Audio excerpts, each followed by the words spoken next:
This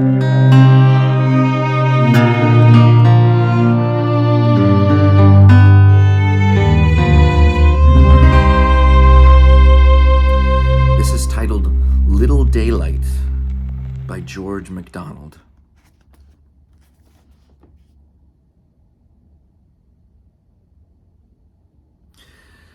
No house of any pretension to be called a palace is in the least worthy of the name, except it has a wood near it, very near it, and the nearer the better.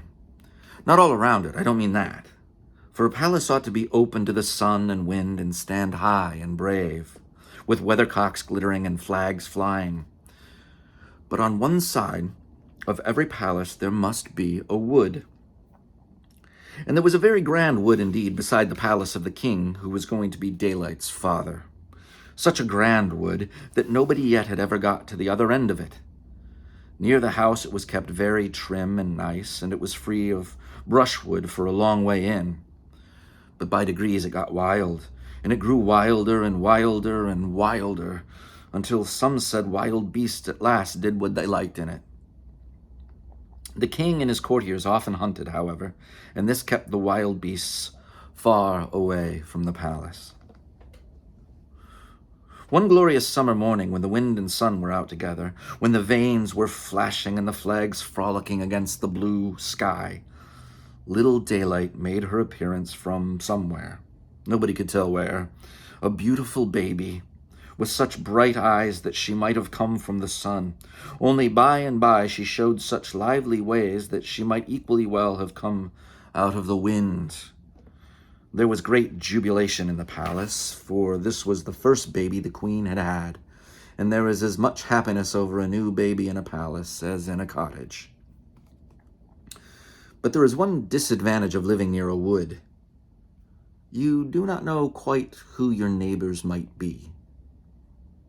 Everybody knew there were in it several fairies living within a few miles of the palace, who always had had something to do with each new baby that came. For fairies live so much longer than we that they can have business with a good many generations of human mortals. The curious houses they lived in were well known also, one a hollow oak, another a birch tree, though nobody could ever find how that fairy made a house of it. Another, a hut of growing trees intertwined and patched up with turf and moss. But there was another fairy who had lately come to the place, and nobody even knew she was a fairy except the other fairies. A wicked old thing she was, always concealing her power and being as disagreeable as she could in order to tempt people to give her offense, that she might have the pleasure of taking vengeance upon them. The people about thought she was a witch, and those who knew her by sight were careful to avoid offending her. She lived in a mud house in a swampy part of the forest. In all history, we find that fairies give their remarkable gifts to princes or princess, or any child of sufficient importance in their eyes, always at the christening. Now this we can understand because it is an ancient custom among human beings as well, and it is not hard to explain why wicked fairies should choose the same time to do unkind things. But it is difficult to understand how they should be able to do them, for you would fancy all wicked creatures would be powerless on such an occasion. But I never knew of any interference on the part of a wicked fairy that did not turn out a good thing in the end. What a good thing, for instance, it was that one princess should sleep for 100 years. Was she not saved from all the plague of young men who were not worthy of her? And did she not come awake exactly at the right moment when the right prince kissed her? For my part, I cannot help wishing a good many girls would sleep till just the same fate overtook them. It would be happier for them and more agreeable to their friends. Of course, all the known fairies were invited to the christening, but the king and queen never thought of inviting an old witch. For the power of the fairies they have by nature, whereas a witch gets her power by wickedness. The other fairies, however, knowing the danger thus run, provided as well as they could against accidents from her quarter. But they could neither render her powerless, nor could they arrange their gifts in reference to hers beforehand, for they could not tell what those might be. Of course, The old hag was there without being asked. Not to be asked was just what she wanted, that she might have a sort of a reason for doing what she wished to do. For somehow even the wickedest of creatures likes a pretext for doing the wrong thing. 5 fairies had one after the other given the child such gifts as each counted best, and the 5th had just stepped back to her place in the surrounding splendor of ladies and gentlemen, when, mumbling a laugh between her toothless gums, the wicked fairy hobbled out into the middle of the circle. And at the moment when the archbishop was handing the baby to the lady at the head of the nursery department for state affairs, addressed him thus, giving a bite or two to every word before she could part with it. "Please, your grace, I'm very deaf. Would your grace mind repeating the princess's name?" "With pleasure, my good woman," said the archbishop, stooping to shout in her ear. "The infant's name is Little Daylight." "And little daylight shall it be," cried the fairy in the tone of a dry axle. "And little good shall any of her gifts do her, for I bestow upon her the gift of sleeping all day long, whether she will it or not. Ha ha, hee hee, hi hi." Then out started the 6th fairy, who, of course, the others had arranged should come after the wicked one in order to undo as much as she might. "If she sleep all day," she said mournfully, "she shall at least wake all night." A nice prospect for her mother and me, thought the poor king, for they loved her far too much to give her up to nurses, especially at night, as most kings and queens do, and are sorry for it afterwards. "You spoke before I had done," said the wicked fairy. "That's against the law. It gives me another chance." "I beg your pardon," said the other fairies all together. "She did. I hadn't done laughing," said the crone. "I had only got to hi, hi, and I had to go through ho, ho, and hoo, hoo. So I decree that if she wakes all night, she shall wax and wane with its mistress the moon. And what that may mean, I hope her royal parents will live to see. Ho, ho, hoo, hoo." But out stepped another fairy, for they had been wise enough to keep 2 in reserve, because every fairy knew the trick of the one. "Until," said the 7th fairy, "a prince comes who shall kiss her without knowing it." The wicked fairy made a horrid noise like an angry cat, and hobbled away. She could not pretend that she had not finished her speech this time, for she had laughed ho, ho, and hoo, hoo. "I don't know what that means," said the poor king to the 7th fairy. "Don't be afraid. The meaning will come with the thing itself," said she. The assembly broke up, miserable enough. The queen, at least, prepared for a good many sleepless nights, and the lady at the head of the nursery department anything but comfortable in the prospect before her. For, of course, the queen could not do it all. As for the king, he made up his mind, with what courage he could summon, to meet the demands of the case, but wondered whether he could with any propriety require the First Lord of the Treasury to take a share in the burden laid upon him. I will not attempt to describe what they had to go through for some time, but at last the household settled into a regular system, a very irregular one in some respects, for at certain seasons the palace rang all night with bursts of laughter from Little Daylight, whose heart the old fairy's curse could not reach. She was Daylight still, only a little in the wrong place, for she always drooped to sleep at the first hint of dawn in the east. But her merriment was of short duration. When the moon was at the full, she was in glorious spirits, and as beautiful as it was possible for a child of her age to be. But as the moon waned, she faded, until at last she was wan and withered, like the poorest, sickliest child you might come upon in the streets of a great city in the arms of a homeless mother. Then the night was quiet as the day, for the little creature lay in her gorgeous cradle night and day with hardly a motion, and indeed, at last, without even a moan, like one dead. At first they often thought she was dead, but at last they got used to it, and only consulted the almanac to find the moment when she would begin to revive, which, of course, was with the first appearance of the silver thread of the crescent moon. Then she would move her lips, and they would give her a little nourishment, and she would grow better and better and better until for a few days she was splendidly well. When well, she was always merriest out in the moonlight. But even when near her worst, she seemed better when, in warm summer nights, they carried her cradle out into the light of the waning moon. Then, in her sleep, she would smile, the faintest, most pitiful smile. For a long time, very few people ever saw her awake. As she grew older, she became such a favorite, however, that about the palace there were always some who would contrive to keep awake at night in order to be near her.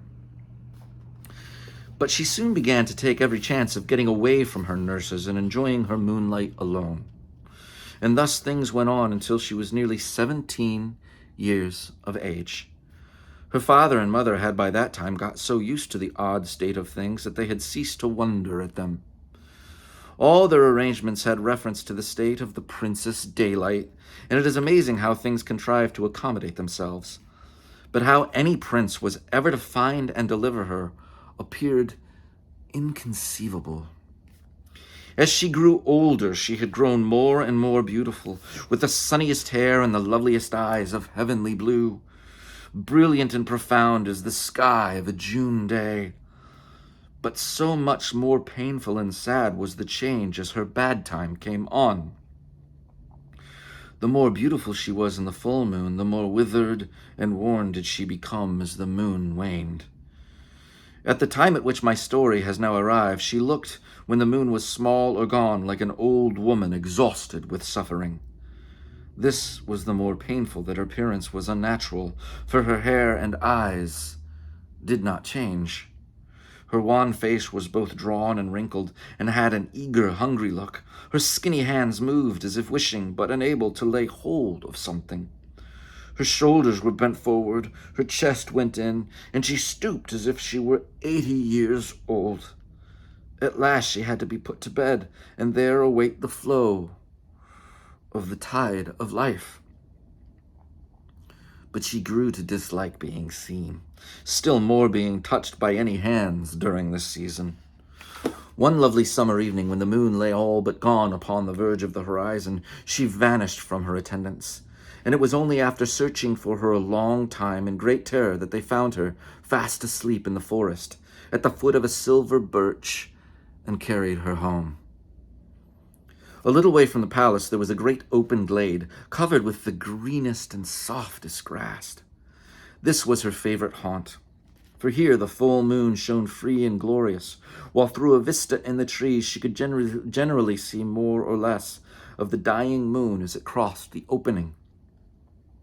Here she had a little rustic house built for her, and here she mostly resided. None of the court might go there without leave, and her own attendants had learned by this time not to be officious in waiting upon her, so that she was very much at liberty.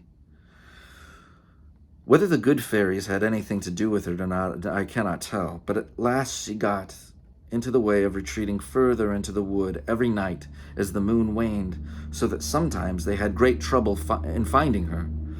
But as she was always very angry if she discovered they were watching her, they scarcely dared to do so. At length one night they thought they had lost her altogether. It was morning before they found her.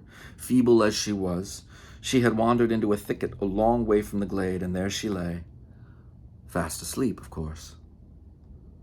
Although the fame of her beauty and sweetness had gone abroad, yet as everybody knew, she was under a bad spell. No king in the neighborhood had any desire to have her for a daughter-in-law. There were serious objections to such a relation. About this time in a neighboring kingdom, in consequence of the wickedness of the nobles, an insurrection took place upon the death of the old king. The greater part of the nobility was massacred, and the young prince was compelled to flee for his life, disguised like a peasant. For some time, until he got out of the country, he suffered much from hunger and fatigue. But when he got into that ruled by the princess's father, he had no longer any fear of being recognized.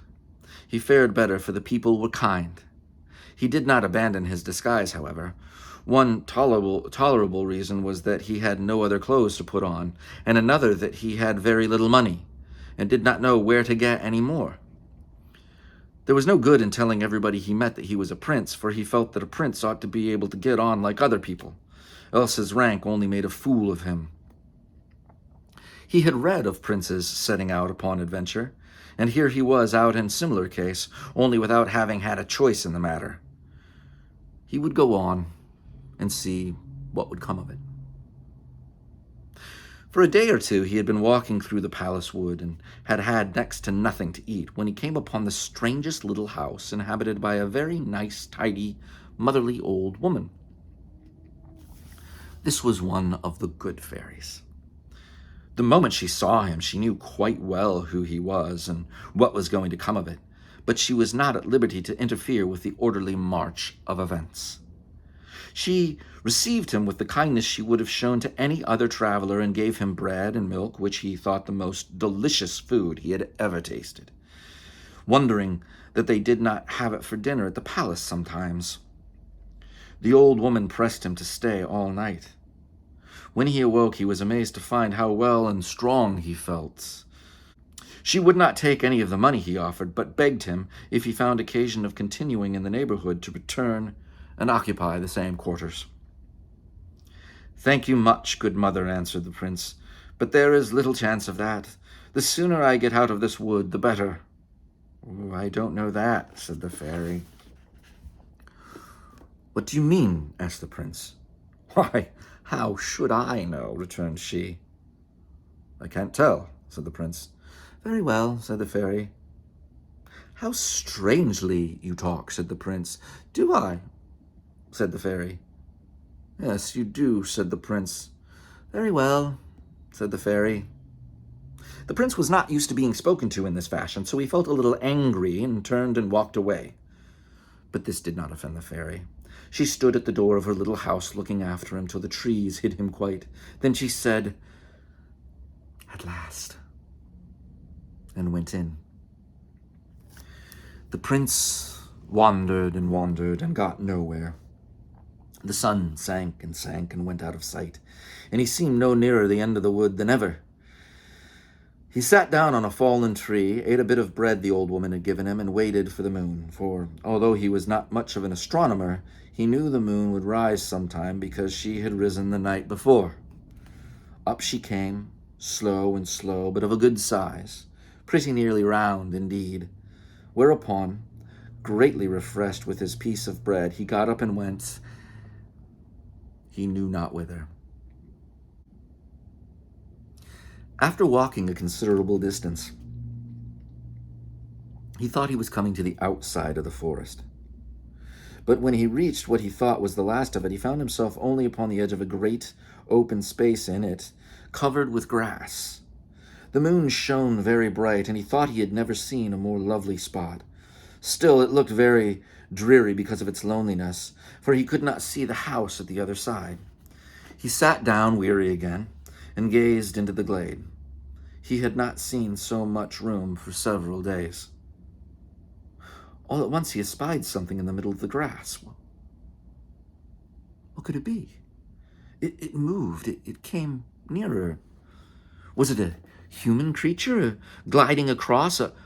A girl dressed in white, gleaming in the moonshine? She came nearer and nearer. He crept behind a tree and watched, wondering. It must be some strange being of the wood, a nymph whom the moonlight and the warm, dusky air had enticed from her tree.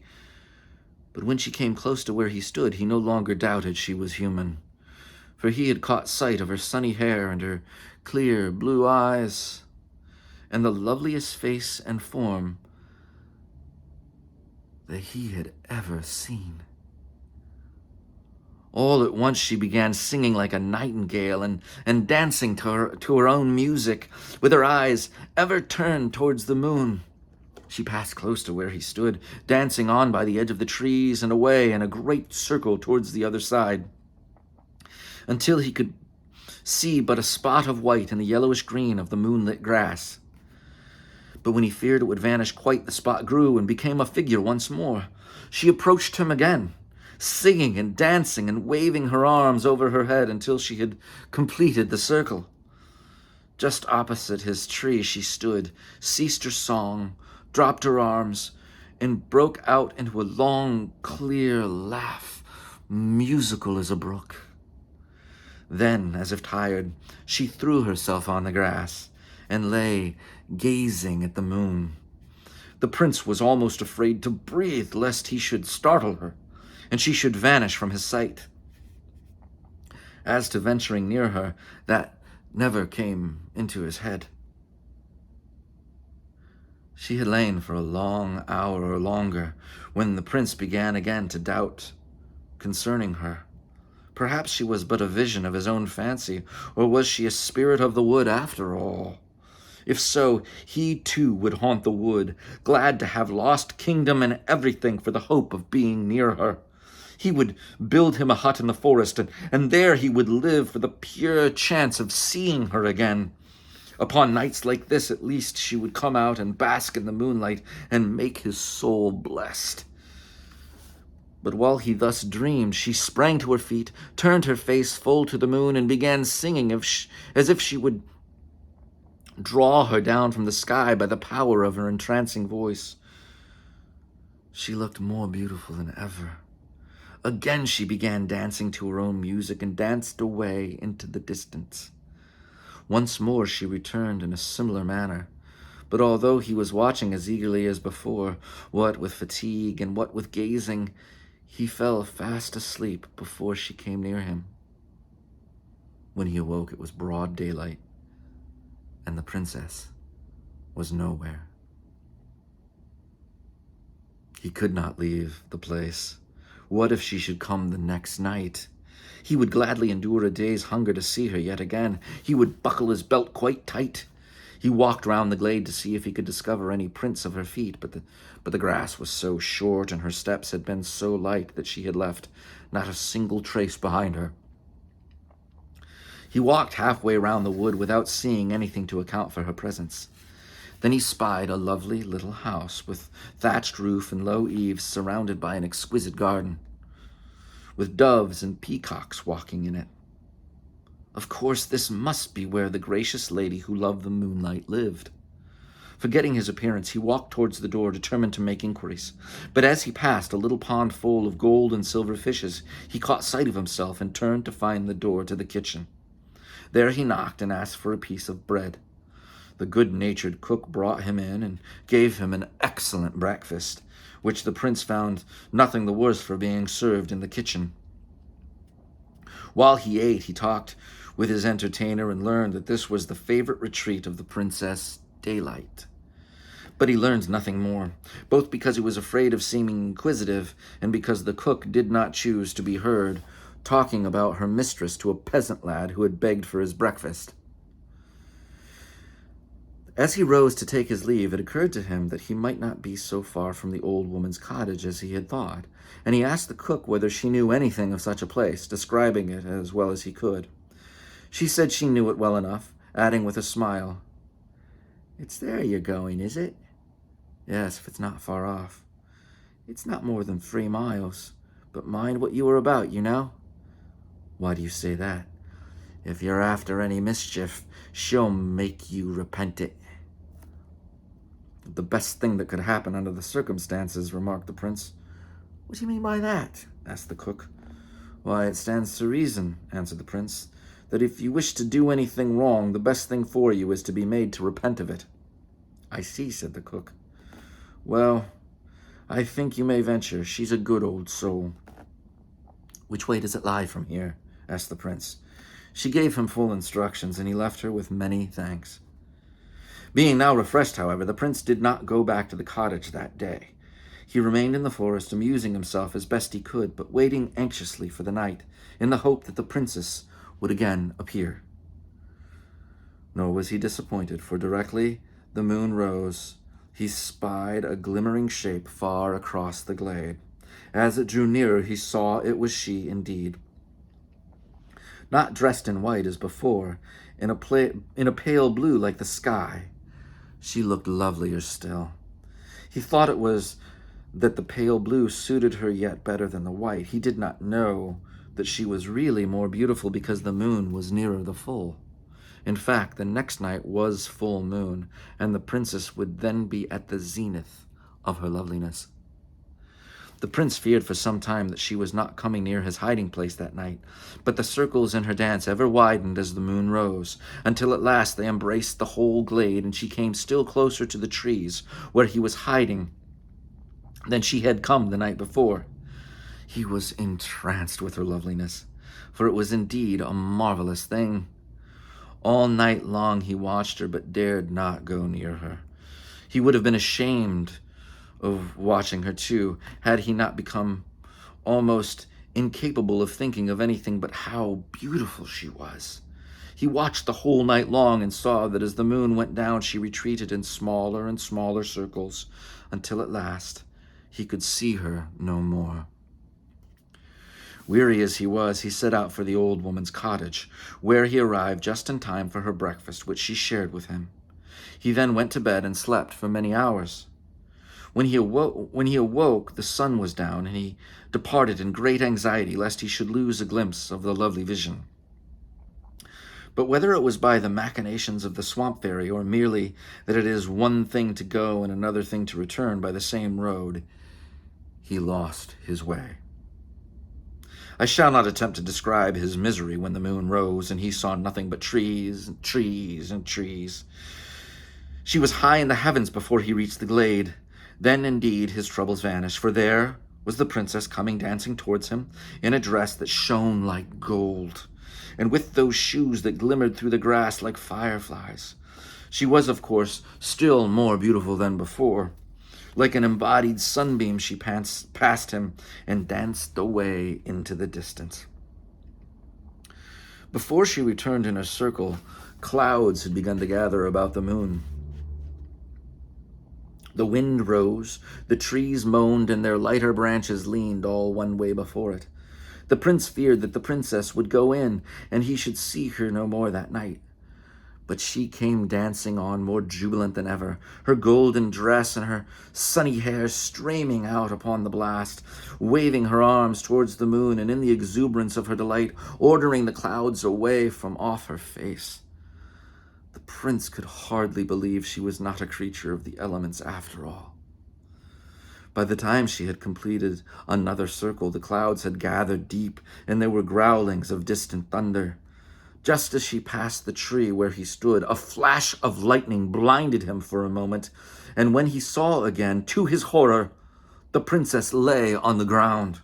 He darted to her, thinking she had been struck, but when she heard him coming, she was on her feet in a moment. "What do you want?" she asked. I beg your pardon, I thought the lightning," said the prince, hesitating. "There is nothing the matter," said the princess, waving him off rather haughtily. The poor prince turned and walked towards the wood. "Come back," said Daylight. "I like you. You do what you are told." "Are you good?"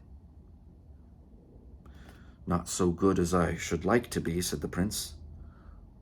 "Then go and grow better," said the princess. Again the disappointed prince turned and went. "Come back," said the princess. He obeyed and stood before her, waiting. "Can you tell me what the sun is like?" she asked. "No," he answered. "But where's the good of asking what you know?" "But I don't know," she rejoined. "Why, everybody knows." "That's the very thing. I'm not everybody. I've never seen the sun." "Then you can't know what it's like until you do see it." "I think you must be a prince," said the princess. "Do I look like one?" said the prince. "I can't quite say that." "Then why do you think so?" "Because you both do what you are told and speak the truth." "Is the sun so very bright?" as bright as the lightning. But it doesn't go out like that, does it? Oh no, it shines like the moon, rises and sets like the moon. It is much the same shape as the moon, only so bright that you can't look at it for a moment. Oh, but I would look at it, said the princess. But you couldn't, said the prince. Oh, but I could, said the princess. Why don't you then? Because I can't. Why can't you? Because I can't wake. And I never shall wake until... Here she hid her face in her hands, turned away, and walked in the slowest, stateliest manner towards the house. The prince ventured to follow her at a little distance, but she turned and made a repellent gesture, which, like a true gentleman prince, he obeyed at once. He waited a long time, but as she did not come near him again, and as the night had now cleared, he set off at last for the old woman's cottage. It was long past midnight when he reached it, but to his surprise, the old woman was paring potatoes at the door. Fairies are fond of doing odd things. Indeed, however they may dissemble, the night is always their day, and so it is with all who have fairy blood in them. Why, what are you doing there this time of the night, mother? Said the prince, for that was the kind of way in which any young man in his country would address a woman who was much older than himself. Getting your supper ready, my son, she answered. Oh, I don't want any supper, said the prince. Ah, you've seen daylight, said she. I've seen a princess who never saw it, said the prince. Do you like her? Said asked the fairy. Oh, don't I? Said the prince. More than you could believe, mother. A fairy can believe anything that ever was or ever could be, said the old woman. Then you are a fairy? Asked the prince. Yes, said she. Then what do you do for things not to believe? Asked the prince. There's plenty of them. Everything that never was nor ever could be. Plenty, I grant you, said the prince. But do you believe there could be a princess who never saw the daylight? Do you believe that now? This the prince said, not that he doubted the princess, but that he wanted the fairy to tell him more. She was too old a fairy, however, to be caught so easily. Of all people, fairies must not tell secrets. Besides, she's a princess. Well, I'll tell you a secret. I'm a prince. I know that. How do you know it? By the curl of the third eyelash on your left eyelid. Which corner do you count from? That's a secret. Another secret. Well, at least, if I am a prince, there can be no harm in telling me about a princess. It's just princes I can't tell. There ain't any more of them, are there? Said the prince. What? You don't think you're the only prince in the world, do you? Oh dear, no, not at all. But I know there's one too many just at present, except the princess. Yes, that's it, said the fairy. What's it? Asked the prince. But he could get nothing more out of the fairy, and had to go to bed unanswered, which was something of a trial. Now, wicked fairies will not be bound by the laws which the good fairies obey, and this always seems to give the bad the advantage over the good, for they use means to gain their ends which the others will not. But it is all of no consequence, for what they do never succeeds. Nay, in the end it brings about the very thing they are trying to prevent. So you see that somehow, for all their cleverness, wicked fairies are dreadfully stupid. For, although from the beginning of the world they have really helped instead of thwarting the good fairies, not one of them is a bit the wiser for it. She will try the bad thing just as they all did before her, and succeed no better, of course. The prince had so far stolen a march upon the swamp fairy that she did not know he was in the neighborhood until after he had seen the princess those 3 times. When she knew it, she consoled herself by thinking that the princess must be far too proud and too modest for any young man to venture even to speak to her before he had seen her 6 times at least. But there was even less danger than the wicked fairy thought, for however much the princess might desire to be set free, she was dreadfully afraid of the wrong prince. Now, however, the fairy was going to do all she could. So she contrived it by her deceitful spells that the next night the prince could not by any endeavor find his way to the glade. It would take me too long to tell her tricks. They would be amusing to us,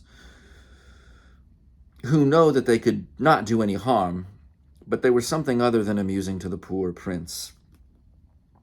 He wandered about the forest till daylight, and then fell fast asleep. The same thing occurred for 7 following days, during which neither could he find the good fairy's cottage. After the 3rd quarter of the moon, however, the bad fairy thought she might be at ease about the affair for a fortnight at least, for there was no chance of the prince wishing to kiss the princess during that period. So the 1st day of the 4th quarter he did find the cottage, and the next day he found the glade. For nearly another week he haunted it, but the princess never came. I have little doubt she was on the farthest edge of it some part of every night, but at this period she always wore black, and there being little or no light, the prince never saw her, nor would he have known her if he had seen her. How could he have taken the worn, decrepit creature she was now for the glorious Princess Daylight? At last, one night, when there was no moon at all, he ventured near the house. There he heard voices talking, although it was past midnight, for her women were in considerable uneasiness because the one whose turn it was to watch her had fallen asleep and had not seen which way she went, and this was a night when she would probably wander very far, describing a circle which did not touch the open glade at all, but stretched away from the back of the house deep into that side of the forest, a part of which the prince knew nothing. When he understood from what they said that she had disappeared, and that she must have gone somewhere in the said direction, he plunged at once into the wood to see if he could find her. For hours he roamed with nothing to guide him but the vague notion of a circle which one side bordered on the house, for so much he had picked up from the talk he had overheard. It was getting towards the dawn, but as yet there was no streak of light in the sky when he came to a great birch tree and sat down weary at the foot of it. While he sat, very miserable, you may be sure, full of fear for the princess and wondering how her attendants could take it so quietly, he bethought himself that it would not be a bad plan to light a fire, which, if she were anywhere near, would attract her. This he managed with the tinderbox which the good fairy had given him. It was just beginning to blaze up when he heard a moan which seemed to come from the other side of the tree. He sprung to his feet, but his heart throbbed so that he had to lean for a moment against the tree before he could move. When he got round, there lay a human form in a little dark heap on the earth. There was light enough from his fire to show that it was not the princess. He lifted it in his arms, hardly heavier than a child, and carried it to the flame. The countenance was that of an old woman, but it had a fearfully strange look. A black hood concealed her hair, and her eyes were closed. He laid her down as comfortably as he could, chafed her hands, put a little cordial from a bottle, also the gift of the fairy, into her mouth, took off his coat and wrapped it about her, and in short did the best he could. In a little while she opened her eyes and looked at him so pitifully. The tears rose and flowed down her gray, wrinkled cheeks, but she said never a word. She closed her eyes again, but the tears kept on flowing, and her whole appearance was so utterly pitiful Prince was very near to crying, too. He begged her to tell him what was the matter, promising to do all he could to help her, but still she did not speak. He thought she was dying and took her in his arms again to carry her to the princess's house, where he thought the good-natured cook might be able to do something for her. When he lifted her, the tears flowed yet faster, and she gave such a sad moan that it went to his very heart. "Mother, mother," he said, "poor, poor mother." And he kissed her on her withered lips. She started, and what eyes they were that opened upon him! But he did not see them, for it was still very dark, and he had enough to do to make his way through the trees towards the house. Just as he approached the door, feeling more tired than he could have imagined possible, she was such a little, thin old thing, she began to move, and became so restless that, unable to carry her a moment longer, he thought to lay her on the grass. But she stood upright on her feet. Her hood had dropped, and her hair fell about her. The first gleam of the morning was caught on her face. That face was bright as the never-aging dawn, and her eyes were lovely as the sky of darkest blue. The prince recoiled in overmastering wonder. It was Daylight herself whom he had brought from the forest. He fell at her feet, nor dared look up until she laid her hand upon his head. He rose then. "You kissed me when I was an old woman. There, I kiss you when I am a young princess," murmured Daylight.